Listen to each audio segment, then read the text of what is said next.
अहिंसा का मतलब ये कभी नहीं है कि आप अपने आप को जो अपराधी किस्म के लोग हैं उनके हवाले कर दो, वो आपको मार डालें, आपको लूट जाएं। बाबा साहब डॉक्टर भीमराव अम्बेडकर ये जानते थे कि मेरे लोगों के लिए जो मैं सुविधाएं जुटा रहा हूँ, ये भेड़ियों के बीच में अपने समाज छोड़ रहा हूँ मैं। ये भेड़िए जो हैं, जब इनको दाव मिलेगा, जब इनको मौका मिलेगा, तो इनको खाने में कसर नहीं छोड़ेंगे। इसलिए मुझे मेरे समाज को एक अच्छी राह दिखाना बहुत जरूरी है, ताकि उस मार्ग पे चल के वो जल्दी से जल्दी इस आरक्षण से, ये बैसाखी से अपना पीछा छुड़वा लें। हमारे यहाँ ऐसे होता है, ये जो शब्दावली है, ये टर्म जो है, ये बड़ी घातक है कि हमारे यहाँ ऐसा होता है। हमारे यहाँ ऐसा होता है इसका मतलब क्या है? अभी चेक करो ना कि वो हमारे लिए जो है जरूरी है या नहीं है। जरूरी होगी तो करो ना उसको, अगर जरूरी नहीं है फिर क्यों कर रहे हो? होता होगा, जब होता था तो होता था। पहले लाइट नहीं थी तो अंधेरे में जीता था आदमी, अब थोड़ा मजबूर हम जीने के लिए अंधेरे में। पहले शिक्षा कितनी कठिन परिस्थितियों में लेनी पड़ी थी, अब तो स्कूल है, कॉलेज हैं, डेस्क पे बैठ के पढ़ाई कर। बौद्ध महिलाएं जो साजो श्रृंगार करती हैं, मांग में सिंदूर भरती हैं, बिंदी लगाती हैं, चूड़ियाँ पहनती हैं, मंगलसूत्र पहनती हैं, बिछिया पहनती हैं, पाजेब पहनती हैं, ये सब कौन सी संस्कृति का प्रतीक है? हिंदू संस्कृति का प्रतीक तो है, क्योंकि हिंदू धर्म में ही इन सब गहनों को सुहाग की निशानी बताया है। बौद्ध तो नहीं कहते कि सुहाग की निशानी है, बौद्ध तो समानतावादी धर्म है। अगर स्त्री के लिए सुहाग की निशानी पहननी जरूरी होनी चाहिए तो पुरुष के लिए भी सुहाग की निशानी पहनना जरूरी होनी चाहिए। इतने लाख अगर बौद्ध होते इस देश में, तो क्या ये भारत में बौद्ध धर्म फैलने में ज़्यादा देर लगती? क्या नहीं लगती। तो कारण क्या रहा? कारण क्या रहा कि मतलब जो है बौद्ध दिखाई नहीं देते? कारण ये रहा कि बौद्ध धर्म के अपनाने के नाम पर कुछ बातों में परिवर्तन कर पाए, और बौद्ध धर्म का जो गुण था उसको कभी अपना ही नहीं पाए। गुण से बुद्ध कोई भी बात बोल रहे हैं तो सिर्फ एक ही उद्देश्य को रखकर बोल रहे हैं कि मनुष्य का कल्याण होना चाहिए। कोई रूल नहीं, कोई नियम नहीं, कोई सिद्धांत नहीं, और जो सिद्धांत हैं वो भी मनुष्य के कल्याण के लिए बदले जा सकते हैं। जब भी ऐसा लगे कि इस सिद्धांत से मनुष्य का भला नहीं होगा, इस सिद्धांत से मनुष्य का कल्याण नहीं होगा, तुरंत बदल दो, कोई रिजिडनेस नहीं है। इससे अच्छा धर्म कहाँ मिलेगा? किसी धर्म में ये बात नहीं है। कोई धर्म जो है मनुष्य के कल्याण के लिए अपने सिद्धांतों में परिवर्तन करने के लिए राजी नहीं है। गैलीलियो को सजा क्यों मिली? सुकरात ने जहर का प्याला क्यों पिया? गैलीलियो ने अपनी दूरबीन लगा के आकाश में देखा और देख के ये बताया कि भाई ये जो ईसाइयों की बाइबल जो कहती है सूरज और चांद सितारों के बारे में, पृथ्वी के बारे में, तो गलत है, ऐसा नहीं है। अब वो देखकर जो है सच्चाई बयां कर रहा है, और इसलिए जो है उसको सजा भुगतनी पड़ी। समझ रहे हैं? तो क्यों भुगतनी पड़ी? क्योंकि ईसाई धर्म जो है अपनी मान्यताओं में, अपने सिद्धांतों में, अपने रिवाजों में परिवर्तन करने के लिए तैयार नहीं है। जब बाबा साहेब इलेक्शन लड़ रहे थे लोकसभा का, तो कांग्रेस ने एक अदना सा खिलाड़ी जो है, क्रिकेट खिलाड़ी, उनके सामने खड़ा कर दिया और वो उससे चुनाव हार गए। समाज क्या दे पाया? कुछ भी नहीं। लेकिन आजीवन जब तक वे मरे तब तक इस समाज के लिए ही जिए। तो जब धर्म परिवर्तन की बात आई तो तब वो कैसे चूक सकते थे समाज के लिए काम करने में? तब भी कोई बेईमानी नहीं, रत्ती भर बेईमानी नहीं, 1% भी अपने लिए कुछ नहीं। सारा जो त्याग, समर्पण, बलिदान जो है अगर अपने लोगों के लिए किया है, इस समाज के लिए किया है, इस देश के लिए किया है, तो इस देश के लिए, इस देश के लोगों के लिए एक कल्याणकारी धर्म होना ही चाहिए। बहुत अध्ययन किया फिर, और अकेले बौद्ध धर्म का अध्ययन नहीं करा। अगर खाली बौद्ध धर्म का अध्ययन किया तब भी दोष लगता कि आपने तो पढ़ा ही हुआ था इसलिए वही अपना लिया, दूसरे तो पढ़े ही नहीं आपने। सभी धर्मों का अध्ययन किया। और कंपैरेटिव जी बाबा साहब को कहते हैं कि भाई अंबेडकर, तुम हिंदू धर्म में रहकर ही अपने लोगों के लिए भलाई का काम करो, सुधार करो, और हिंदू धर्म में भी सुधार करो जहाँ गलतियाँ हैं।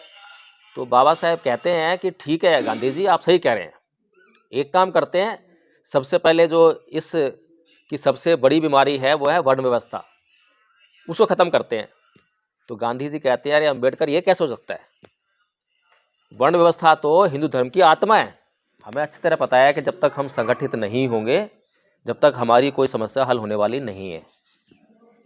और ये बात कोई नई तो हम नहीं जान नहीं रहे हैं, हम जब से पैदा हुए जब से सुनते आ रहे होंगे, और हमारे से पहले जो है जो पूर्वज हैं वो भी यही बात कहते आए कि संगठित रहिए, संगठन में ही शक्ति है। फिर आखिर हम जो संगठित क्यों नहीं हो पाए, ये सवाल होना चाहिए, होना चाहिए। ये सवाल कभी हम लोग अपने दिमाग से करते हैं क्या? जब भी हम जो बात करते हैं केवल एक ही बात करते हैं कि संगठित हो जाओ। अभी भी समाज में एक चर्चा चल रही है कि मायावती है, रावण है, और भी जो जैसे राजेंद्र पाल गौतम जी हैं, ये सारे नेता अगर इकट्ठे हो जाएं तो हम लोग इस देश में जो है राजनीति प्राप्त कर लेंगे, शक्ति प्राप्त कर लेंगे। सभी जानते हैं, तो बड़ी मोटी मोटी बात है, 5 साल का बच्चा भी जानता है। तो वो भिक्खू बोला कि भाई बात तो आप बिल्कुल ठीक कह रहे हैं, इसको तो 5 साल का बच्चा भी जानता है कि ये करना चाहिए और ये नहीं करना चाहिए, लेकिन जब आचरण की बात आती है तब 60 साल का बुढ़ा भी इस बात पे आचरण नहीं कर पाता। तो हमारी समस्या ये नहीं है कि हम जानते नहीं हैं, हम जानते हैं, लेकिन हमारी समस्या ये है कि उसका फॉलोअप नहीं मिल पा रहा, उस पर आचरण नहीं हो पा रहा। तो जो आचरण नहीं हो पा रहा, तो हमारी असली समस्या जो है कि आचरण क्यों नहीं हो पा रहा, वो एक जो प्रश्न चिन्ह है वो हमारी असली समस्या है और होनी चाहिए। तो समाज में अभी तक इस बात पे चिंतन जो है नहीं हो पाया है। सुमन जी ने बताया कि हमने जो है एडवोकेट जय भीम प्रकाश जी ने एक ट्रस्ट बनाया है, एक संघ बनाया है, संगठन बनाया है। बात ठीक है कि बनाया हमने, लेकिन उसमें एडवोकेट जय भीम प्रकाश होगा तो उसका अहम रहेगा कि मैंने बनाया है, मैंने किया है। और जब तक ये अहम रहेगा तो ये एक तृष्णा भी रहेगी कि मेरा नाम हो, मेरे पर्चे छपें, मेरे पोस्टर लगें।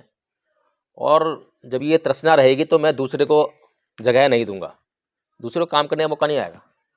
तो सबसे पहली बात तो ये है कि हम लोगों ने संगठन नहीं बनाया, संघ बनाया है। और संघ और संगठन में बड़ा फर्क होता है।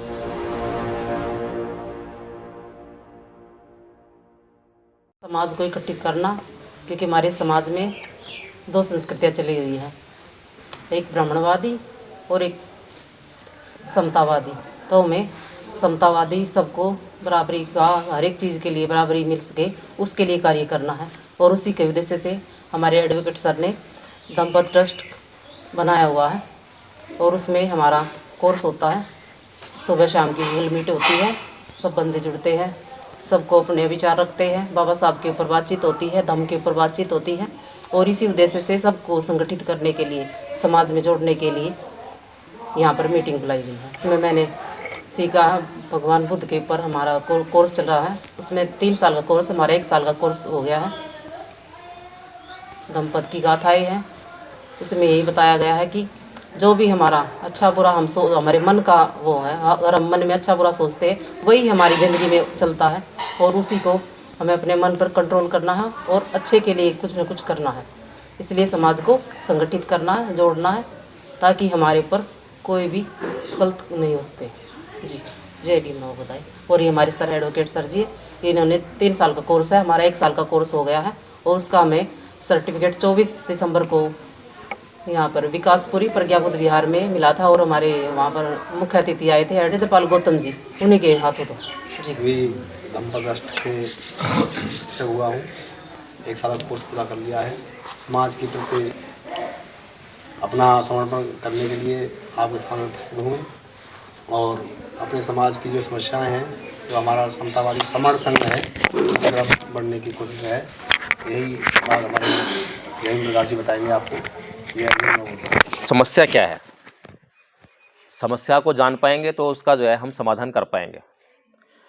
अगर हम समस्या को ही नहीं जान पाएंगे और खाली उसको ऊपर ऊपर से देख पाएंगे कि एक समस्या दिखाई दे रही है, बस उसका हल चाहिए, लेकिन समस्या की जड़ में नहीं जाएंगे, तो वो समस्या बनी रहेगी, समस्या का हल कभी नहीं हो पाएगा।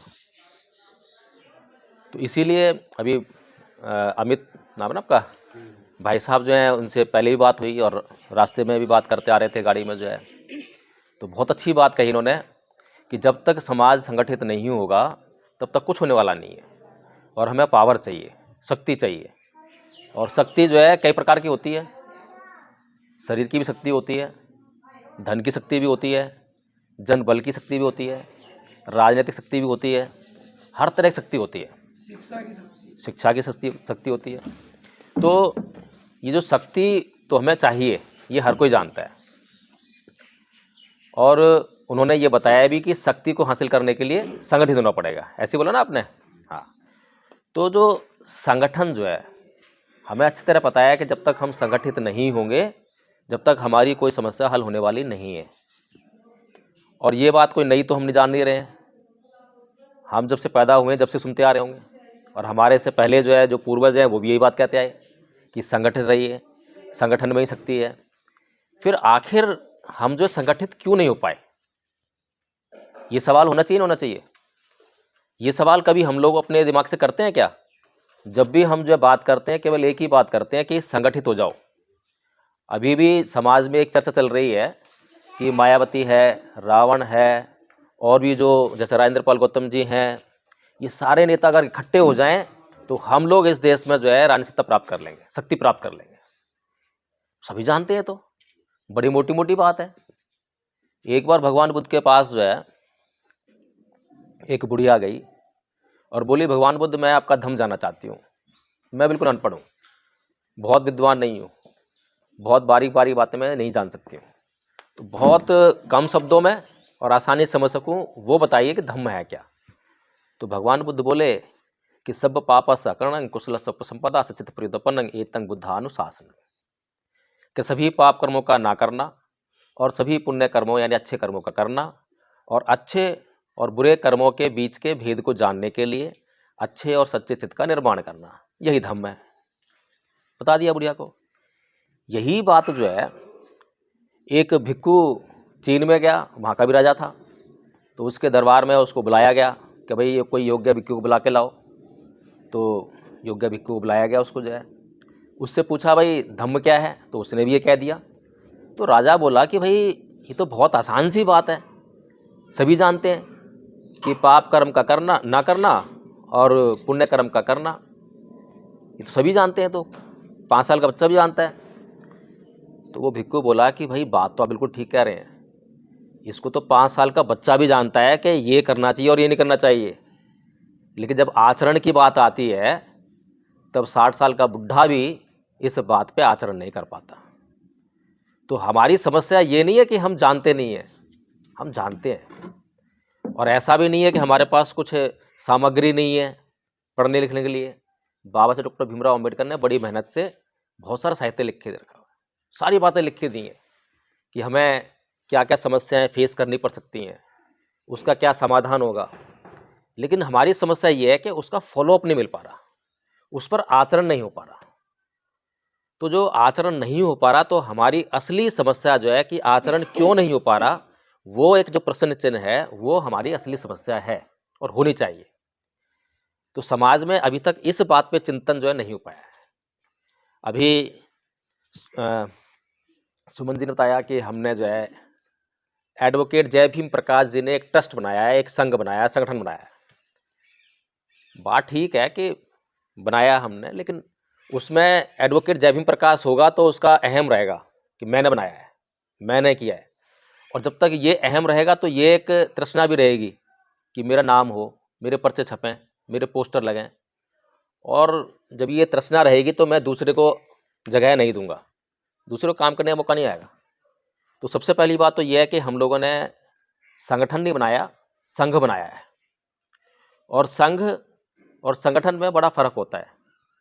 संगठन में जो है बहुत से लोग बुराई करते नजर आपको आए होंगे कि पद होता है, प्रतिष्ठा होती है, माइक होता है, मंच होता है, ये चीज़ें तो होती हैं, लेकिन संगठन का अपनी जगह महत्व है और संघ का अपनी जगह महत्व है।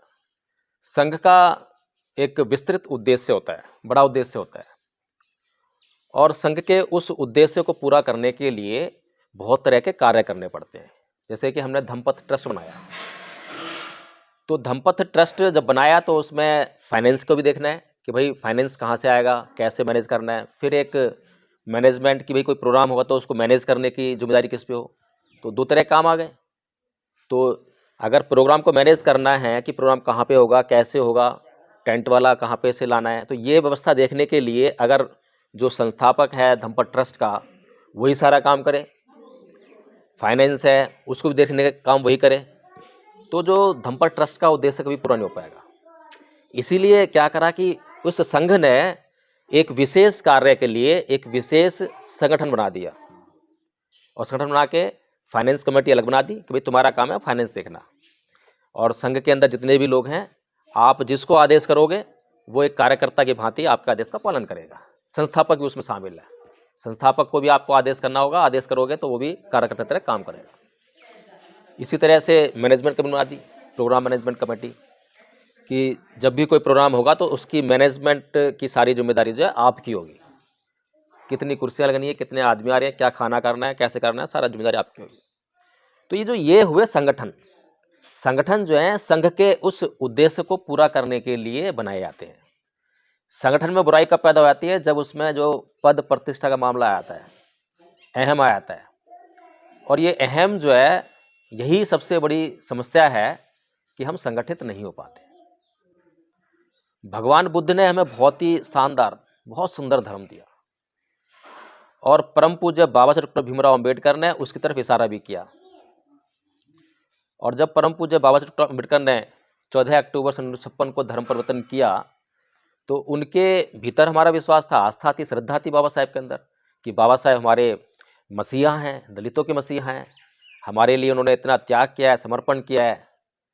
तो उनके अंदर इतनी श्रद्धा थी, जैसे कि हम लोग लाइक करते हैं ना, किसी हीरो को लाइक करते हैं, तो उसके पीछे पीछे हम जो है कुछ भी कर लेते हैं। जैसे कि सलमान खान को कोई बच्चा लाइक करता है, तो जैसे सलमान खान ने हेयर कट करा लिए, वैसे ही उसके हेयर कट दिखाई देगा आपको। जैसे कपड़े लेकर आएगा वैसे कपड़े पहन लग जाएगा, जैसे जूते पहनेगा वैसे जूते पहनेगा। तो फॉलोअप होता है, अपने एक आदर्श जिसको मान लेता है उसका फॉलोअप होता है। तो ऐसे ही परम पूज्य बाबा साहेब अम्बेडकर को जब हमने फॉलो किया 14 अक्टूबर 1956 को, तो लाखों लोगों ने उनके पीछे बौद्ध धर्म की दीक्षा ले ली, बौद्ध धर्म अपना लिया, हिंदू धर्म छोड़ दिया। अब हमारे समाज के सामने बड़ी समस्या है, बड़ी भारी समस्या है कि बाबा साहेब डॉक्टर भीमराव अंबेडकर ने हमें बौद्ध धर्म क्यों दिया, बौद्ध धर्म ही क्यों दिया। और भी एक तो चलो हिंदू धर्म में तो थे ही, हिंदू धर्म छोड़ा, क्यों छोड़ा सबको पता है कि बहुत ही बुरी स्थिति में आ गए थे हम लोग जो, और उस स्थिति से बाहर निकालने के लिए हिंदू धर्म के पास कोई रास्ता नहीं था। जब गांधी जी बाबा साहब को कहते हैं कि भाई अंबेडकर, तुम हिंदू धर्म में रहकर ही अपने लोगों के लिए भलाई का काम करो, सुधार करो, और हिंदू धर्म में भी सुधार करो जहाँ गलतियाँ हैं। तो बाबा साहेब कहते हैं कि ठीक है गांधी जी, आप सही कह रहे हैं, एक काम करते हैं, सबसे पहले जो इस की सबसे बड़ी बीमारी है वो है वर्ण व्यवस्था, उसको ख़त्म करते हैं। तो गांधी जी कहते हैं अरे अंबेडकर, ये कैसे हो सकता है, वर्ण व्यवस्था तो हिंदू धर्म की आत्मा है। तो बाबा साहेब ने कह दिया भाई ठीक है, अगर ये आत्मा है तो यही हमारी समस्या की असली जड़ है। अगर ये ख़त्म नहीं हो सकती और ये ख़त्म होती हिंदू धर्म ढह जाएगा तुम्हारा जो है, तो फिर उसका फ़ायदा कुछ नहीं बाहर रहने का। तो हिंदू धर्म छोड़ दिया। और जब हिंदू धर्म छोड़ा, 13 अक्टूबर सन 1935 को ये घोषणा की थी कि मैं हिंदू धर्म में पैदा हुआ, मेरे बस की बात नहीं थी, लेकिन मैं हिंदू धर्म में मरूंगा नहीं। उसके बाद ही पूरे देश में हलचल शुरू हो गई, सभी धर्मों के लोगों में हलचल शुरू हो गई। सभी धर्म के लोग जो हैं, नेता धर्म के, वो ये चाह रहे थे कि बाबा साहेब जो हैं उनके धर्म को स्वीकार कर लें। ईसाई लोग चाह रहे थे कि ईसाई बन जाएं, मुसलमान चाह रहे थे कि वो मुसलमान बन जाएं, सिख चाह रहे थे सिख बन जाएं वो जो है, जैनी चाह रहे थे कि वो जैन बन जाएं। सबकी इच्छा थी और सबने जो है अपने अपने हिसाब से कुछ ना कुछ जो है पेशकश भी की। सिख बनने के लिए पटियाला की रियासत के महाराजा ने पेशकश की, भाई आपको जो है आधी जमींदारी दी जाएगी या कुछ भी जो है। निज़ाम ने हैदराबाद के जो है उनने भी बहुत सारी पेशकश की, आपको इतने रुपए दिए जाएंगे, आपके लोग सुखी रहेंगे। लेकिन अगर बाबा साहेब के लिए धर्म निजी मामला होता तो ज़रूर वो जो है ये सब जो है स्वीकार कर लेते, कुछ भी ले लेते। लेकिन बाबा साहेब ने अपनी ज़िंदगी जो है इस समाज के नाम कर रखी थी कि इस ज़िंदगी पर मेरा तो कोई अधिकार है ही नहीं, ये ज़िंदगी मेरे समाज के लोगों के लिए है। और इस बात को मुझे कहने में किसी प्रमाण को देने की आवश्यकता नहीं है। आप सभी जानते हैं कि बाबा साहेब ने क्या क्या कष्ट झेले और इस समाज ने बाबा साहेब को क्या दिया दुत्कार के अलावा। बाबा साहेब को कभी सम्मान तो नहीं मिला समाज से। जब बाबा साहेब इलेक्शन लड़ रहे थे लोकसभा का, तो कांग्रेस ने एक अदना सा खिलाड़ी जो है, क्रिकेट खिलाड़ी, उनके सामने खड़ा कर दिया और वो उससे चुनाव हार गए। समाज क्या दे पाया? कुछ भी नहीं। लेकिन आजीवन जब तक वे मरे तब तक इस समाज के लिए ही जिए। तो जब धर्म परिवर्तन की बात आई तो तब वो कैसे चूक सकते थे समाज के लिए काम करने में? तब भी कोई बेईमानी नहीं, रत्ती भर बेईमानी नहीं, 1% भी अपने लिए कुछ नहीं। सारा जो त्याग समर्पण बलिदान जो है अगर अपने लोगों के लिए किया है, इस समाज के लिए किया है, इस देश के लिए किया है, तो इस देश के लिए, इस देश के लोगों के लिए एक कल्याणकारी धर्म होना ही चाहिए। बहुत अध्ययन किया फिर, और अकेले बौद्ध धर्म का अध्ययन नहीं करा। अगर खाली बौद्ध धर्म का अध्ययन किया तब भी दोष लगता कि आपने तो पढ़ा ही वो था इसलिए वही अपना लिया, दूसरे तो पढ़े ही नहीं आपने। सभी धर्मों का अध्ययन किया और कंपैरेटिव स्टडी की, तुलनात्मक अध्ययन किया, तोल के देखा कि किस में वजन ज़्यादा है। तो ये देखा कि बुद्ध का जो धम्म है उसके मुकाबले अन्य धर्म तो धर्म के नाम पर क्या कहें उसको, जाए धर्म तो ठहरते ही नहीं है। बुद्ध कोई भी बात बोल रहे हैं तो सिर्फ एक ही उद्देश्य को रखकर बोल रहे हैं कि मनुष्य का कल्याण होना चाहिए। कोई रूल नहीं, कोई नियम नहीं, कोई सिद्धांत नहीं। और जो सिद्धांत हैं वो भी मनुष्य के कल्याण के लिए बदले जा सकते हैं। जब भी ऐसा लगे कि इस सिद्धांत से मनुष्य का भला नहीं होगा, इस सिद्धांत से मनुष्य का कल्याण नहीं होगा, तुरंत बदल दो, कोई रिजिडनेस नहीं है। इससे अच्छा धर्म कहाँ मिलेगा? किसी धर्म में ये बात नहीं है। कोई धर्म जो है मनुष्य के कल्याण के लिए अपने सिद्धांतों में परिवर्तन करने के लिए राजी नहीं है। इसके उदाहरण हमने देखे। गैलीलियो को सजा क्यों मिली? सुकरात ने जहर का प्याला क्यों पिया? सभी जानते हैं ना, केवल उन्हीं धार्मिक मान्यताओं के लिए। इतने बड़े वैज्ञानिक थे। गैलीलियो ने अपनी दूरबीन लगा के आकाश में देखा और देख के ये बताया कि भाई ये जो ईसाइयों की बाइबल जो कहती है सूरज और चांद सितारों के बारे में, पृथ्वी के बारे में, तो गलत है, ऐसा नहीं है। अब वो देखकर जो है सच्चाई बयां कर रहा है और इसलिए जो है उसको सजा भुगतनी पड़ी। समझ रहे हैं? तो क्यों भुगतनी पड़ी? क्योंकि ईसाई धर्म जो है अपनी मान्यताओं में, अपने सिद्धांतों में, अपने रिवाजों में परिवर्तन करने के लिए तैयार नहीं है। और बुद्ध कहते हैं कि कोई भी सिद्धांत, रीति रिवाज, परंपरा अगर मनुष्य के कल्याण के आड़े आती हो तो तुरंत चेंज कर दो, खत्म कर दो उसको। धर्म का उद्देश्य तो मनुष्य कल्याण करना है ना। धर्म मनुष्य के लिए है, मनुष्य धर्म के लिए नहीं है। मनुष्य के जीवन जीने के लिए एक साधन है। लेकिन आज क्या धर्म की स्थिति वो है? नहीं है।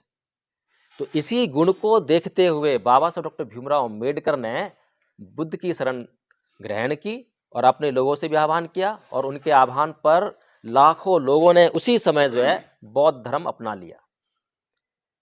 और उसके बाद जब बाबा साहेब का देहांत हुआ तो उनकी चिता पर कसम खाते हुए, कैसे कहते हैं उसको, कि उनकी चिता पर जो है कसम खाते हुए, प्रतिज्ञा करते हुए लाखों लोगों ने फिर धर्म बदला, फिर बौद्ध धर्म ग्रहण किया। तो इतने सारे, इतने लाखों लोग जो हैं बौद्ध बने, वो गए कहाँ? और इतने लाख अगर बौद्ध होते इस देश में तो क्या ये भारत में बौद्ध धर्म फैलने में ज़्यादा देर लगती? क्या नहीं लगती। तो कारण क्या रहा? कारण क्या रहा कि मतलब जो है बौद्ध दिखाई नहीं देते?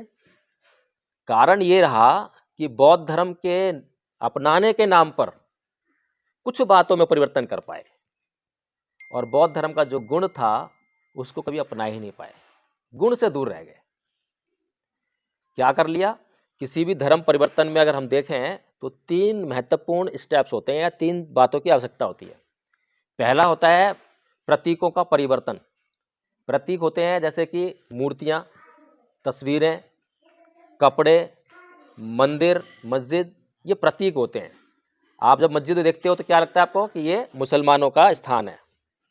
किसी की मूर्ति देखते हो क्या लगता है आपको कि ये जैनियों की है, बौद्धों की है, हिंदुओं की है। तो ये प्रतीक हैं। या कपड़े पहनने के ढंग से भी कई बार मालूम पड़ जाता है कि ये सिख है, ये मुसलमान है। तो ये हो गया प्रतीकों का परिवर्तन, वो बौद्धों ने कर लिया, और वो भी आधा अधूरा करा, पूरा नहीं करा। पहले घरों में जो है हिंदुओं की देवी देवताओं की, ईश्वरों की मूर्तियां थी, वो हटा के बाबा साहेब और भगवान बुद्ध आ गए, ये परिवर्तन कर लिया। कुछ पहले हिंदू मंदिर में आते थे, अब वो बुद्ध विहार जाने लगे, ये परिवर्तन हो गया। लेकिन अभी भी बौद्ध महिलाएं जो साजो श्रृंगार करती हैं, मांग में सिंदूर भरती हैं, बिंदी लगाती हैं, चूड़ियाँ पहनती हैं, मंगलसूत्र पहनती हैं, बिछिया पहनती हैं, पाजेब पहनती हैं, ये सब कौन सी संस्कृति का प्रतीक है? हिंदू संस्कृति का प्रतीक तो है, क्योंकि हिंदू धर्म में ही इन सब गहनों को सुहाग की निशानी बताया है। बौद्ध तो नहीं कहते कि सुहाग की निशानी है, बौद्ध तो समानतावादी धर्म है। अगर स्त्री के लिए सुहाग की निशानी पहननी जरूरी होनी चाहिए तो पुरुष के लिए भी सुहाग की निशानी पहनना जरूरी होनी चाहिए। बुद्ध तो कभी ऐसा मानता नहीं करते, और बुद्ध कोई परंपरा भी नहीं लाते। बुद्ध ये भी नहीं कहते कि भाई जब पति मर जाए तो तेरे को सती होना पड़ेगा, ये तो हिंदू धर्म ही कहता है, और उसी नारी को किस तरीके से प्रताड़ित करता है। तो एक तो परिवर्तन हो गया प्रतीकों का, वो हमने कुछ हद तक कर लिया लेकिन पूरा नहीं कर पाया। ईमानदारी नहीं है ना, ईमानदारी होती तो हम पूरा बदल देते बिल्कुल, जो है कि नहीं बिल्कुल बदलना है।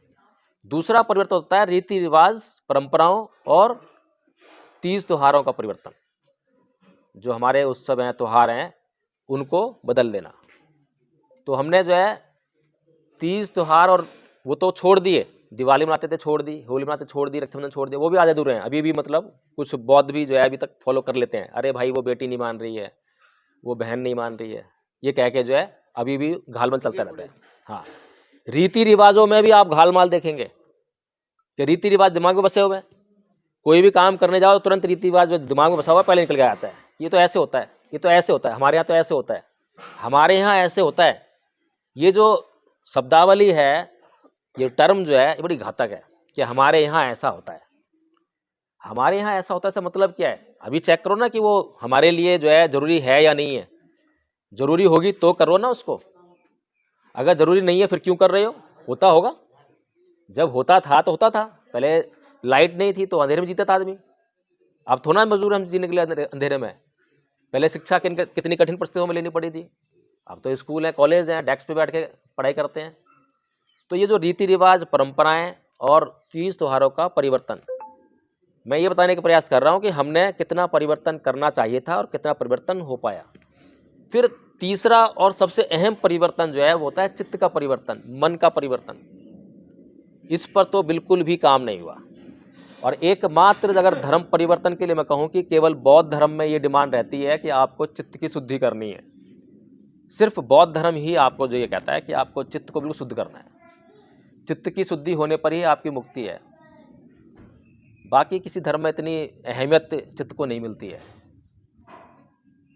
तो हमने अपने चित्त में कोई परिवर्तन किया क्या? जब हम हिंदू थे तब हमारे अंदर जितनी ईर्ष्या रहती थी क्या कम हुई क्या? उस पर हमने काम कभी सोचा हमने कि हम अब बौद्ध हो गया, अब हम ईर्ष्या नहीं करेंगे। अब हम जब हम हिंदू थे तो क्रोध क्या करते थे? किसी ने गाली दी तो तुरंत ही क्या रिएक्शन आता है? गुस्से का आता है ना, क्रोध ही निकलता है। तो ये जो रिएक्शन जो है हमारा हिंदू रहते था, तो बौद्धों का रिएक्शन तो चेंज होना चाहिए। बुद्धि शिक्षा तो नहीं है। बुद्ध ने तो यही कहा कि ना ही वेरेन वेरानी समन्ति आचरण अवेरेन जय समन्ति ऐस धर्मसनतनो, कि वैर से कभी वैर शांत नहीं होता। और क्या बोला? अकोछे मंग अवधि मंग अजिनी मंग हासी में ये चतंग उपनहंती वेरंग तेसंग नैसम्मति, कि उसने मुझे मारा, उसने मुझे पीटा, उसने मुझे गाली दी, उसने मुझे जीत लिया। जो इस पुरानी बातों को अपने मन में बनाए रखता है उसका वैर कभी शांत नहीं होता। जो बुद्ध ये शिक्षाएं दे रहे हैं तो उसके अनुयायी को क्या करना चाहिए? चित्त में परिवर्तन होगा तो कभी भी एकदम से भड़केगा नहीं। गाली देने पर पहले समता में आएगा, सोचेगा, समझेगा, समाधान देखेगा, शांति की बात करेगा। लेकिन हमारे चित्त में तो जो हिंदू संस्कृति जो बैठी हुई है वो हमारा लगातार नुकसान की जा रही है और हमें समझ में नहीं आ रहा कि हमारा कितना नुकसान हो रहा है। तो जो चित्त में परिवर्तन करना था उसमें हम बिल्कुल नहीं कर पाए, 0/0 बिल्कुल फेल हुए। तो इस तरह से अगर हमने परम पूज्य बाबा साहब डॉक्टर भीमराव अंबेडकर की बातों का अगर फॉलोअप किया तो सिर्फ इतना किया कि पहले मैं जय भीम प्रकाश था, अब जय भीम प्रकाश बौद्ध हो गया। मैंने अपने नाम के आगे लगा लिया बौद्ध। अभी नाम के आगे बौद्ध लगाने से कोई फर्क नहीं पड़ता। मेरा कल्याण तो तब होगा जब मेरे चित्त की दशा सुधरेगी। बाबा साहब डॉक्टर भीमराव अंबेडकर ने बड़ी मेहनत से अपनी विपरीत परिस्थितियों में, अपनी विपरीत मानसिकता के लोगों के बीच में, एक तरह से कहें कि दुश्मन लोगों के बीच में रहकर भी जो है संविधान में हमें आरक्षण की सहूलियत देने का काम किया। आरक्षण दिया ना हमें, उसकी वजह से नौकरियों में आ गए और अच्छी सुविधाएं मिली। लेकिन बाबा साहब डॉक्टर भीमराव अंबेडकर ये जानते थे कि मेरे लोगों के लिए जो मैं सुविधाएं जुटा रहा हूँ, ये भेड़ियों के बीच में अपने समाज छोड़ रहा हूँ मैं। ये भेड़िए जो है जब इनको दाव मिलेगा, जब इनको मौका मिलेगा तो इनको खाने में कसर नहीं छोड़ेंगे। इसलिए मुझे मेरे समाज को एक अच्छी रास्ता दिखाना बहुत ज़रूरी है, अच्छी राह दिखाना बहुत ज़रूरी है, ताकि उस मार्ग पे चल के वो जल्दी से जल्दी इस आरक्षण से, ये बैसाखी से अपना पीछा छुड़वा लें। ये सोच बाबा साहब की थी। तो बाबा साहब बुद्ध की शरण दे रहे हैं, और बुद्ध क्या कह रहे हैं? बुद्ध जो है चित्त में परिवर्तन की बात कर रहे हैं।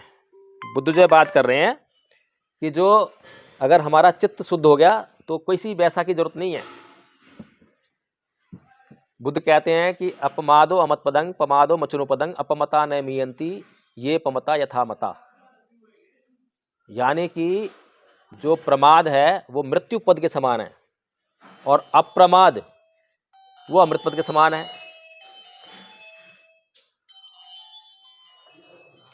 इसके बड़े मायने हैं। बुद्ध जो है हमेशा अप्रमादी है। अप्रमादी क्या होता है? आलस्य। प्रमाद होता है आलस्य। हम लोग जो है आलस के कारण बहुत सारे काम नहीं कर पाते। और प्रमाद क्या होता है? राग। जैसे कि हमारे बच्चे जब पढ़ाई करते हैं तो जो उन्हें पढ़ाई करनी चाहिए तो उस वक्त उनके सामने कुछ ऐसी चीज़ें आती हैं जिससे कि उनका मन पढ़ाई में से हटके और वहाँ लग जाता है। तो पढ़ाई से डिस्ट्रैक्ट हुए तो उसको पढ़ाई कहाँ होगी? तो पढ़ाई से जो लक्ष्य प्राप्त करना था वो नहीं कर पाए।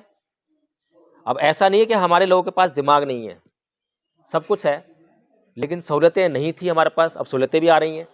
तो क्या हम अब जो है अपना आरक्षण छोड़ रहे हैं क्या?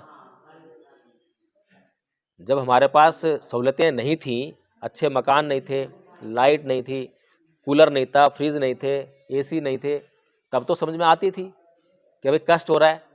लेकिन जब कष्ट में भी पढ़ रहे थे और आज इतनी सुविधाएं हो गई हैं तो आप सुविधाओं में नहीं पढ़ पा रहे हैं। कारण क्या है? कारण बस वही है कि बुद्ध की बातों का, बुद्ध के सिद्धांतों का फॉलो अप नहीं आ पा रहा है।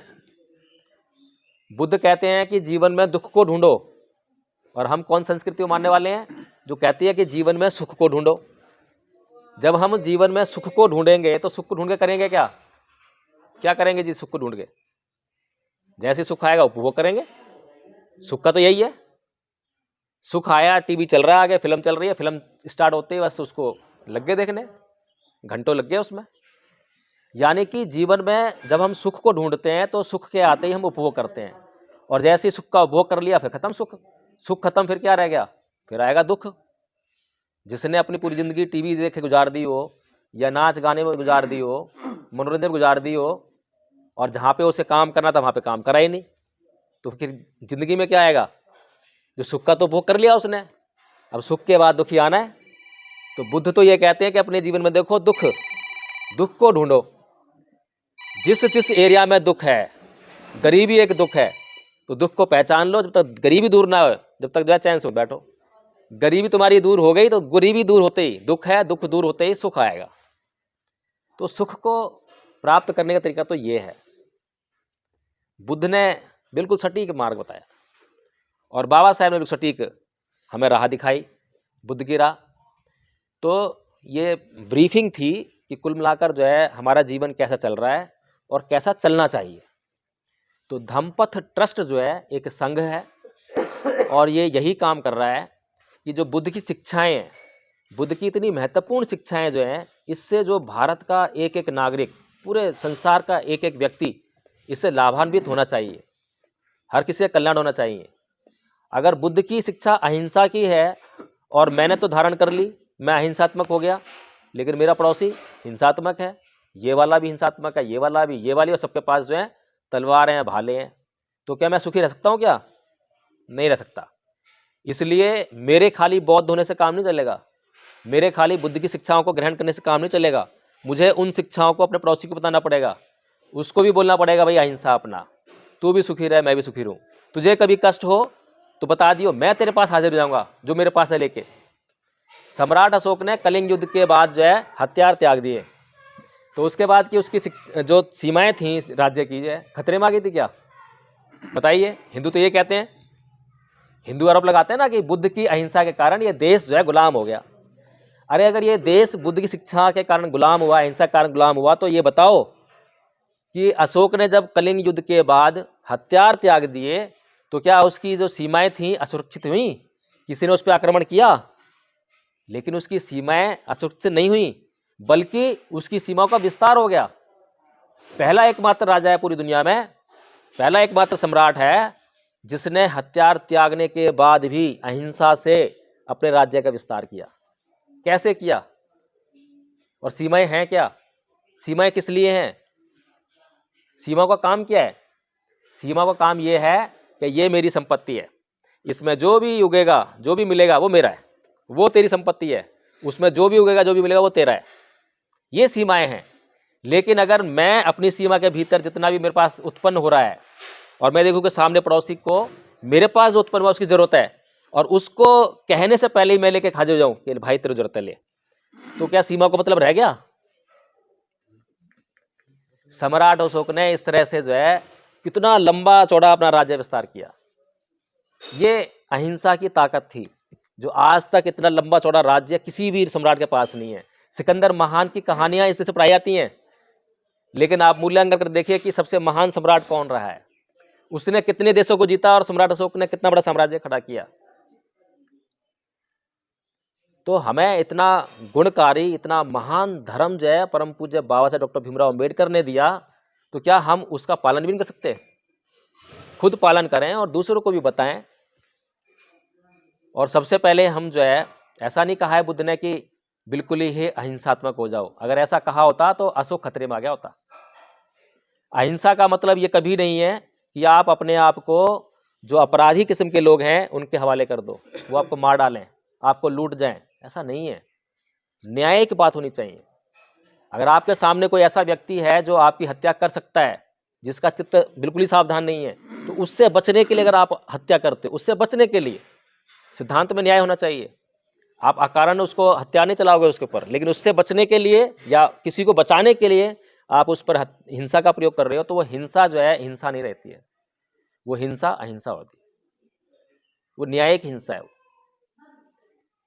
तो ये भगवान बुद्ध की शिक्षाएं हैं जिनके प्रचार प्रसार के लिए हमने 3 वर्ष का जो है कोर्स निर्धारित किया।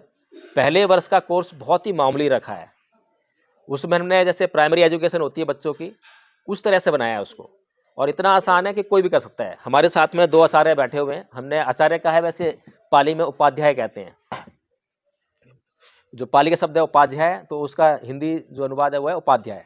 तो आगे से हम इसको भी चेंज करेंगे और इसको जो है उपाध्याय ही कहेंगे। ये लो। और दोनों आचार्य में बैठे हुए हैं। पूरा कोर्स जो आपके हाथ में आ रहा है, ये सारा कोर्स इन्होंने किया हुआ है। पाली में भी इनको याद है और उसकी हिंदी भी याद है। और ये कोर्स जो है हम लोग, कोई भी हमारे सामने आता है, बैठता है, तो 1 या 2 दिन में मुश्किल से हम जो है उसको सिखा देते हैं, रटा देते हैं। सुमन जी बैठी हैं, इनको 10 गाथाएं याद हैं पाली में, जबकि आप पाली को संस्कृत समझते होगे। आपने पाली नाम भी पहले सुना होगा, पहली बार सुना होगा, इससे पहले शायद नहीं सुना होगा। है जी, सुनाया तो जो, हाँ जी जी जी,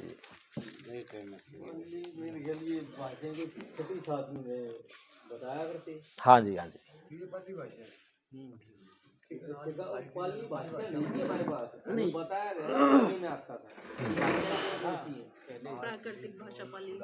तो जो एक सवाल था वो रह गया।